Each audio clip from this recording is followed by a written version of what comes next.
ఆరోగ్య కారణాల రీత్యా ఒక వ్యక్తి కన్ను మూశారు. అయితే డెడ్ బాడీని మార్చరీకి తరలిస్తున్నారు సిబ్బంది. ఇంతలో అనుకోని ఒక అద్భుతం జరిగింది. దెబ్బకి అక్కడున్న వాళ్ళంతా భయంతో వణికిపోయారు.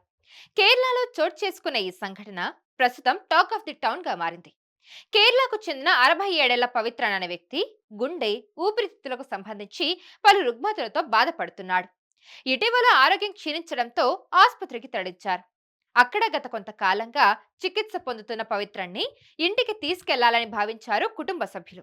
అయితే మార్గం మధ్యలో పవిత్రన్ కళ్ళు తెరవకుండా చలనం కూడా లేకుండా ఉండిపోయాడు. దీంతో అంతా పవిత్రన్ చనిపోయాడని అనుకోగా ఆసుపత్రి సిబ్బంది ఫ్రీజర్ సిద్ధం చేశారు.